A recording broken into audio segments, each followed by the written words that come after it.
कि आप जानते हैं हमने 11th क्लास का सिस्टम ऑफ यूनिट स्टार्ट किया हुआ है था, वो कंप्लीट हो गया। आज हम स्टार्ट करेंगे डायमेंशनल एनालिसिस। तो चलो बच्चों स्टार्ट करते हैं। फर्स्ट है dimension.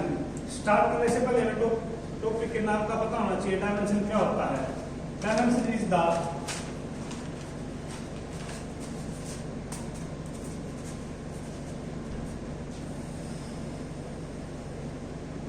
power of raised to power of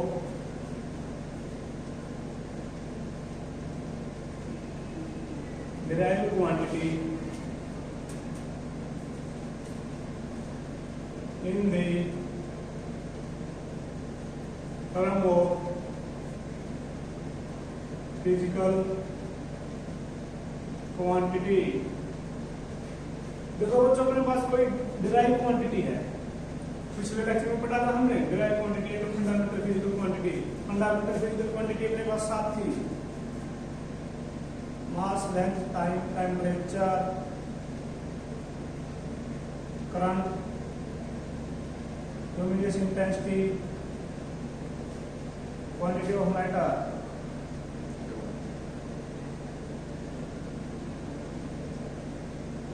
तो हमें कोई भी ड्राइव क्वांटिटी को इनकी टर्म में लिखना है, जैसे MA, MB, PC, so on।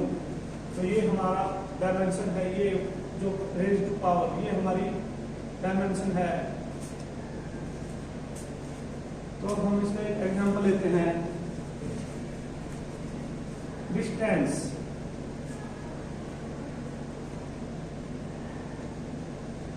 Distance की क्या डायमेंशन होती है बच्चों? लेंथ, मीटर में लेंथ अकेली है। लेंथ की कितनी पावर है? 1। तो इसकी डायमेंशन कितनी हो गई? 1। अब हम लेते हैं एरिया, L स्क्वायर। लेंथ का स्क्वायर होता है एरिया। तो ये 2 क्या होगा अपने पास? डायमेंशन। लेंथ एरिया क्या होता है? Length into area of rectangle. Length को भी हम L से डिनोट करेंगे, ब्रेथ भी लेंथ है, तो L स्क्वायर। एरिया की डायमेंशन कितनी है अपने पास? 2। अब हम वॉल्यूम लेंगे, length into breadth into height, L L L। सभी किसमें? सभी लेंथ है, बस नाम अलग है। तो L क्यूब। तो वॉल्यूम की अपनी डायमेंशन 3। तो देखा जाए तो हमारे पास ड्राइव क्वांटिटी ये है LBH, और उसको हमने फंडामेंटल क्वांटिटी की पावर में लिख दिया। तो यही अपना डायमेंशन था बच्चों। अब इसी में सेकंड है डायमेंशन फार्मूला। डायमेंशन फार्मूला देखो बच्चों।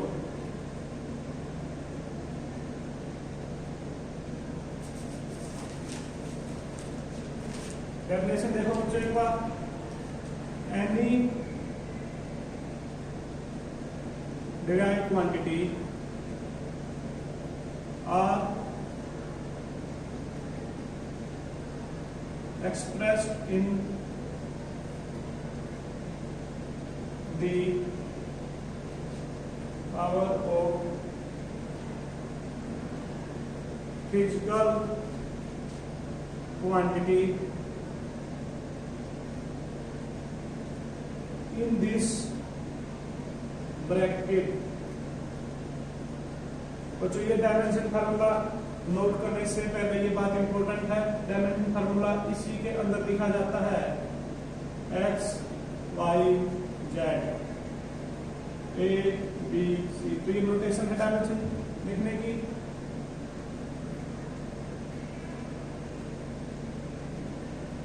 डायमेंशन फार्मूला की नोटेशन है। अब हम एक एग्जांपल लेते हैं। जिस प्रकार हमने देखा था एरिया की डायमेंशन क्या अपनी? L cross B।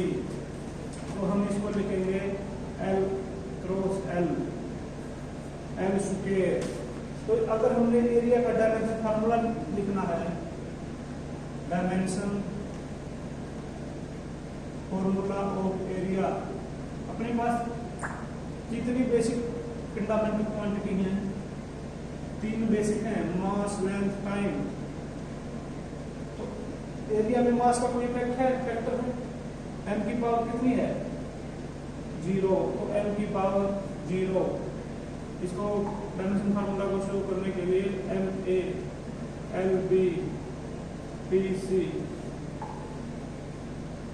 या तो हम डायरेक्ट L स्क्वायर लिख दें, ये एरिया का डायमेंशन फार्मूला है, या हम एक और लिख सकते हैं M0, मास की कोई पावर नहीं है, मास का फैक्टर नहीं है, L2 टाइम 0। तो डायमेंशन फार्मूला सेम बात है बच्चों, M0 लिख दो या ना लिखो। तो जनरली एक्सप्रेशन क्या होगा डायमेंशन फार्मूला का? जनरली अगर हम बात करें generally dimension formula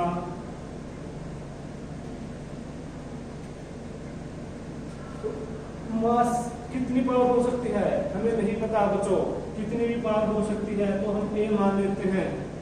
and length की कितनी पावर हो सकती है किसी भी क्वांटिटी में, कितनी भी हो सकती है, 0 भी हो सकती है, 1 भी हो सकती है, तो इसको भी हम B मान लेते हैं।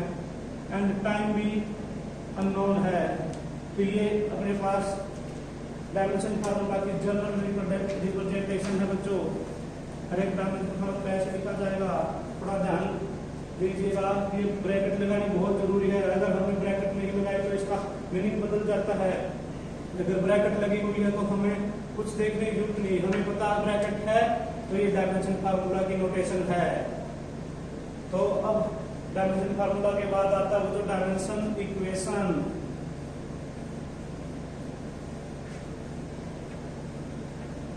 Dimension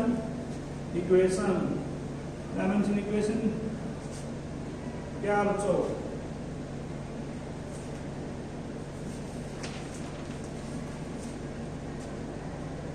If any physical quantity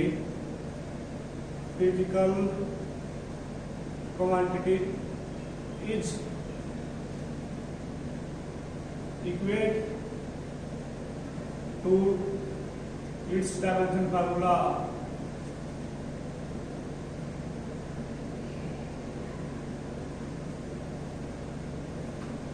तो जो हम जिस फिजिकल क्वांटिटी का हमें डायमेंशन फार्मूला निकालना है उसको अगर उस डायमेंशन क्वांटिटी के फिजिकल क्वांटिटी के इक्वेट्स पुट कर देते हैं तो वो हमारी डायमेंशन इक्वेशन है।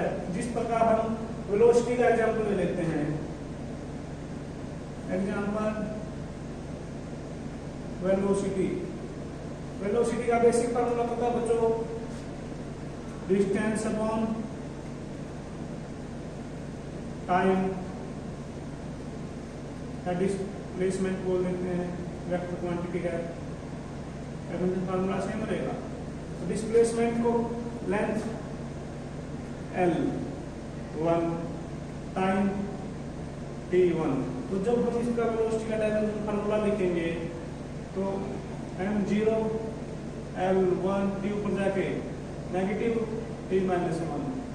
तो ये डायमेंशन फार्मूला हो गया बच्चों अपना वेलोसिटी का। इसको L1 T-1 ऐसे लिखने की आदत डालो बच्चों, वैसे थोड़ा ये इंप्रेसिव पड़ता है। मास को के साथ में लिखो चाहे वैसे तो उसकी पावर 0 है। तो बच्चों डायमेंशन इक्वेशन कौन सी होगी? ये था अपना डायमेंशन फार्मूला। और अगर हम इसकी डायमेंशन इक्वेशन लिखें तो V equal to M0 L1 T-1। तो ये जो इक्वेशन है, ये इक्वेशन अपनी डायमेंशन इक्वेशन हो गई बच्चों।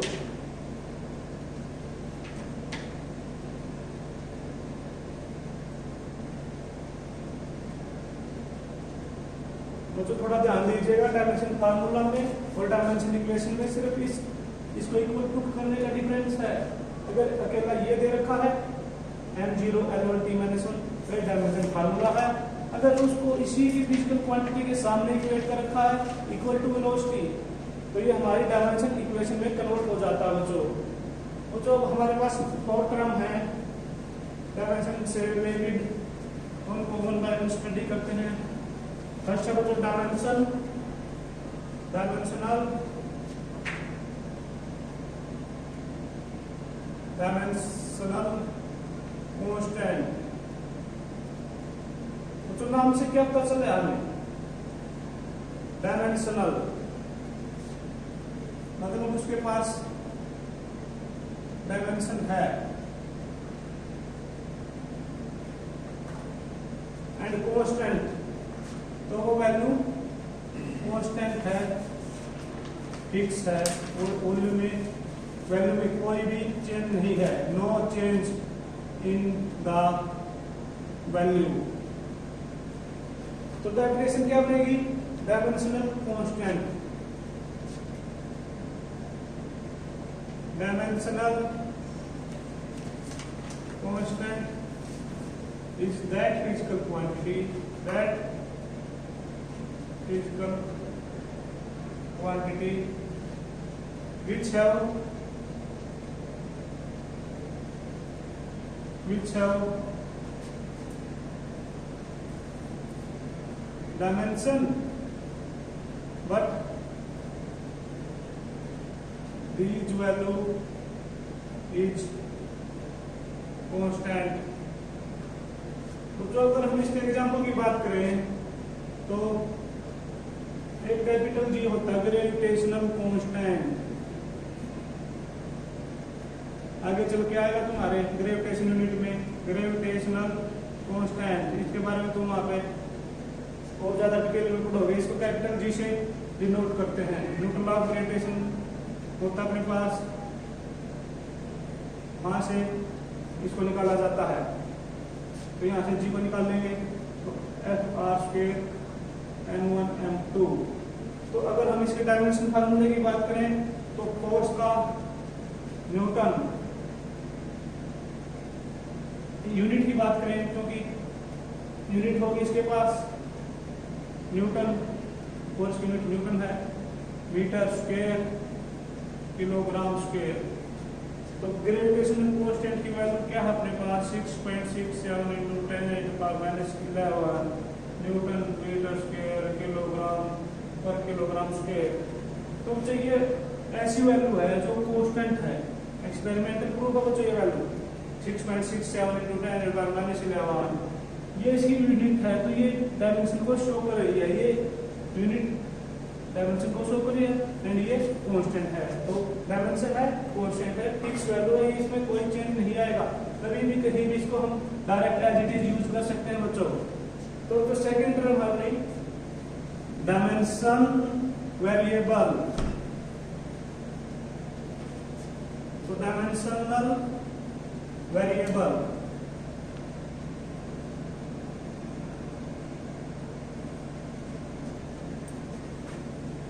तो डायमेंशनल वेरिएबल, डायमेंशन से हमें क्या पता चलता है बच्चों? उसके पास डायमेंशन है, and variable mean change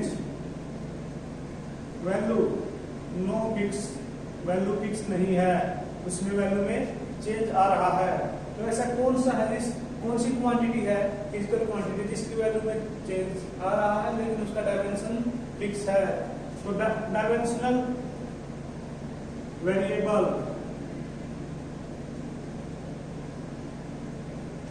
is that physical quantity which have dimension but this value is change or value is not fixed।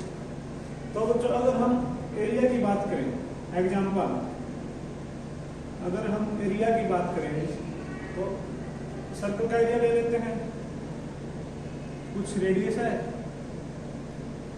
अगर हम रेडियस को चेंज कर देंगे तो एरिया रेडियस पे डिपेंड करता है, बार बार चेंज होता चला जाएगा। तो इसकी कांस्टेंट वैल्यू फिक्स नहीं है, एरिया की वैल्यू क्या होगी? वैल्यू चेंज हो रही है बार बार, एंड इसकी यूनिट में क्या आ जाएगा? चेंज नहीं आएगा, यूनिट कांस्टेंट है। तो जो ये किसका एग्जांपल है? Dimensional variable area. एंड इसमें डायमेंशन फार्मूला है, पढ़ना वाले डायमेंशन है इसके पास, लेकिन वैल्यू बार बार चेंज हो रही है। अगर हम रेडियस चेंज करते हैं तो इसकी वैल्यू में चेंज आता है बच्चों।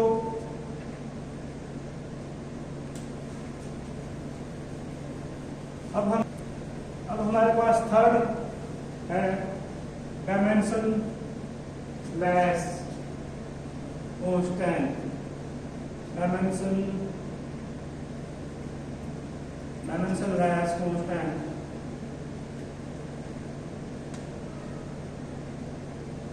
तो डायमेंशन लेस का मीनिंग क्या होता है बच्चों? नो डायमेंशन, क्वांटिटी के पास डायमेंशन नहीं है। And constant fix, no change. तो डेफिनेशन क्या बनेगी? जिसके fix dimension, no dimension and fix value, these are those physical quantity which have fixed value and no dimension.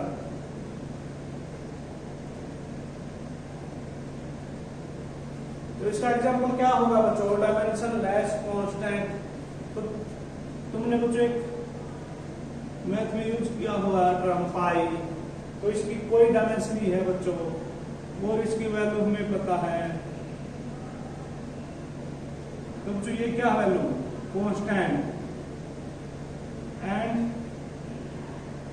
No dimension. तो बच्चों ये अपने पास कैसा एग्जांपल है? Dimensionless constant, dimensionless constant. तो नेक्स्ट टर्म है बच्चों अपने पास dimensionless variable. Dimensionless variable,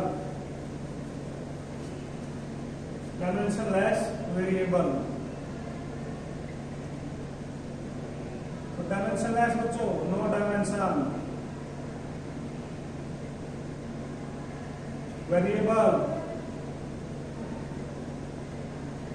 no fix change. Fix नहीं है वो, उसमें चेंज आ रहा है। तो इसकी डेफिनेशन क्या है बच्चों? Those physical quantity, physical quantity these value are not fixed and which have no dimension. तो ना तो डायमेंशन है ना उसकी वैल्यू फिक्स है, चेंज हो रही है। तो एग्जांपल में क्या देखेंगे? एक टर्म आती है तो स्ट्रेन। स्ट्रेन के स्ट्रेन क्या होती है? आगे तुम 11th क्लास में आगे चलकर 7th यूनिट में पढ़ेंगे हम। Strain change in configuration.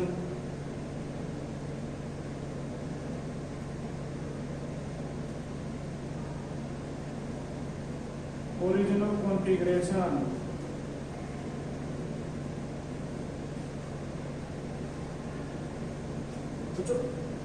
Configuration में या तो हम लेंथ ले सकते हैं, अगर हम 1 डायमेंशन में बात करें वायर तो लेंथ, 2 डायमेंशन में बात करें तो चेंज इन एरिया, 3 डायमेंशन में बात करें तो चेंज इन वॉल्यूम। तो बच्चों अगर ऊपर लेंथ है अपने पास तो नीचे भी लेंथ है। एग्जांपल अगर हम 1D में बात करें तो लेंथ, तो डायमेंशन कैंसिल हो गई, कोई डायमेंशन नहीं है। लेकिन इसकी वैल्यू कितनी चेंज हो रही है वो वैल्यू। अगर चेंज इन लेंथ डिफरेंट है, ओरिजिनल लेंथ तो सेम है, बार बार कंडीशन में वो चेंज हो रही है, तो इसकी वैल्यू क्या होगी? चेंज। तो स्ट्रेन की क्या होती है? वैल्यू में चेंज आता है, नो फिक्स, बट स्ट्रेन के पास कोई डायमेंशन नहीं है, डायमेंशन लेस। तो बच्चों ये स्टेल एक इसका एग्जाम्पल है, तो इनको थोड़ा ध्यान में रखिएगा बच्चों। अब हम देखते हैं कुछ एग्जाम्पल। बच्चों अब हम एग्जाम्पल देखेंगे, कुछ डायमेंशन फार्मूले निकालेंगे किसी कुछ फिजिकल क्वांटिटी के। तो सबसे पहले हम लिखते हैं physical quantity.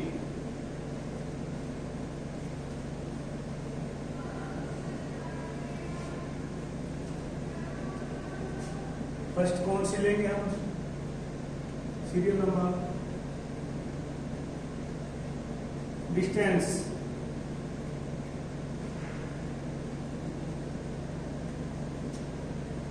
Formula, dimension formula,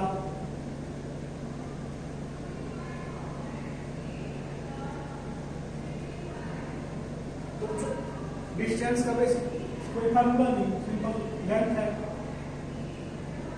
distance है between two point, and dimension formula क्या होगा, लेंथ है तो L1। फिर SI यूनिट, SI यूनिट क्या है, डिस्टेंस की, किसमें मेजर करते हैं लेंथ को, डिस्टेंस को, मीटर।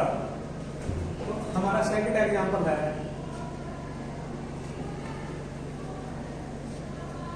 एरिया। मुझे एरिया का फार्मूला क्या होता है, basic formula length into breadth. तो डायमेंशन फार्मूला क्या होगा इसका, L1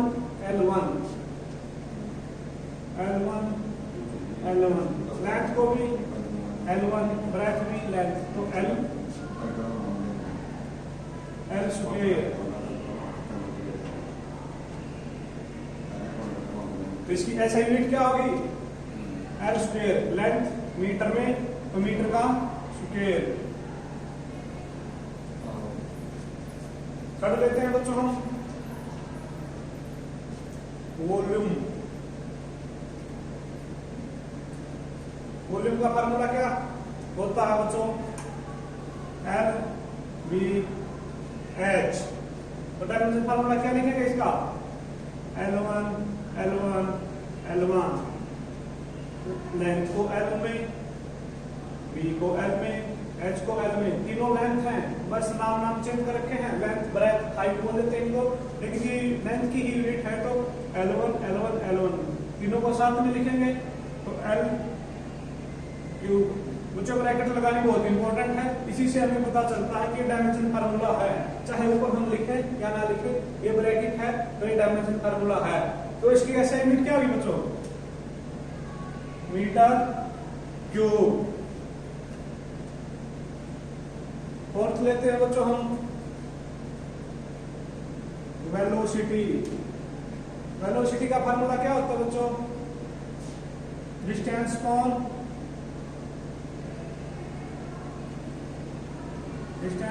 टाइम। तो डिस्टेंस इसमें मेजर करते हैं बच्चों लेंथ में, तो L1 टाइम को T1। तो डायमेंशन फार्मूला लिखेंगे तो M0 L1 T-1 लिख देते हैं, या L1 T-1 ये लिख देते हैं। तो इसकी यूनिट क्या होगी वेलोसिटी की, distance metre, time second, metre per second. तो फिफ्थ बच्चों एग्जांपल अपना एक्सीलरेशन। एक्सीलरेशन का क्या फार्मूला होता है बच्चों, वेलोसिटी अपॉन टाइम। वेलोसिटी का तो हमने डायमेंशन फार्मूला निकाल दिया, वेलोसिटी का dimension formula L1 T-1 and time का T1। तो जब हम इसको ऊपर ले जाएंगे तो एक पावर नेगेटिव है और एक के नीचे से नेगेटिव आएगी, तो M0 L1 T minus one minus 2 या L1 T माइनस 2। तो बच्चों ये अपने पास एक्सीलरेशन का डायमेंशन फार्मूला है। एंड एक्सीलरेशन की यूनिट क्या होगी? ऐसा यूनिट एक्सीलरेशन वेलोसिटी की यूनिट क्या अपने पास? Metre per second. And time की सेकंड। सेकंड ऊपर जाएगी तो -1 -1 -2। तो ये ऐसा यूनिट ऑफ एक्सीलरेशन है अपने पास। 6 देखते हैं बच्चों हम, लीनियर मोमेंटम।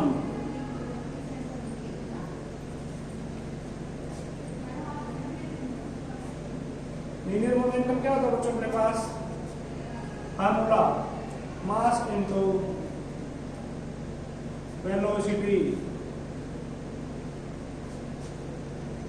तो मास, अगर हम इसका डायमेंशन फार्मूला लिखें तो मास m1 और वेलोसिटी का फार्मूला हमें पता है L1 T minus 1 L1 T minus 1। तो जब हम इसको कंबाइन करके लिखेंगे तो अपने पास डायमेंशन फार्मूला क्या आ जाएगा?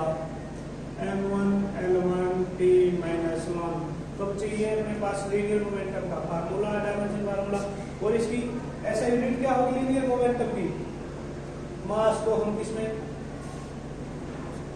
वेलोसिटी की यूनिट अपने पास metre per second, metre per second. And mass की kilogram, kilogram metre per second. ये इसके ऐसा यूनिट है बच्चों।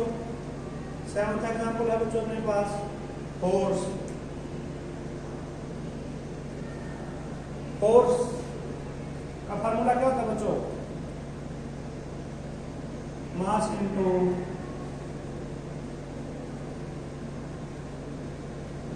Duration, mass into acceleration.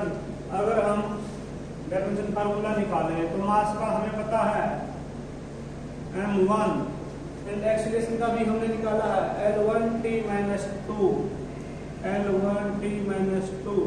अगर हम इसको कंबाइन करके लिखें तो हमारे पास डायमेंशन फार्मूला क्या आ जाएगा बच्चों?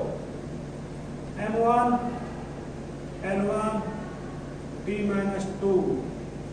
तो ये बच्चों अपना फोर्स का dimension formula very very important dimension formula बच्चों। आगे कई जगह इसका यूज करेंगे तो थोड़ा ध्यान दीजिएगा। m1 L1 T minus 2 force का डायमेंशन फार्मूला है। तो फोर्स की ऐसा यूनिट क्या होती है? न्यूटन। एंड एक एग्जांपल और लेते हैं बच्चों हम, वर्क या हम एनर्जी। बात एक ही है बच्चों, dimension formula and work and energy both are same. तो वर्क का फार्मूला क्या होता है बच्चों? Force into mass distance. तो जब हम इसका फार्मूला निकालेंगे तो फोर्स का हमने निकाल रखा है अभी m1 L1 T माइनस 2। तो m1 L1 T minus 2 and distance का क्या हो जाएगा अपने पास? डिस्टेंस का L1। जब हम इनको दोनों को कंबाइन करके लिखेंगे तो हमारे पास डायमेंशन फार्मूला बन जाएगा m1 L1 L2 T minus 2। तो बच्चों ये अपने पास वर्क का फार्मूला है बच्चों। तो इसकी असाइनमेंट क्या होती है बच्चों? जूल। एनर्जी की भी असाइनमेंट जूल एंड वर्क की भी। तो बच्चों ये थे अपने पास कुछ important example of dimension formula. तो बाकी आगे हम नेक्स्ट वीडियो में देखेंगे।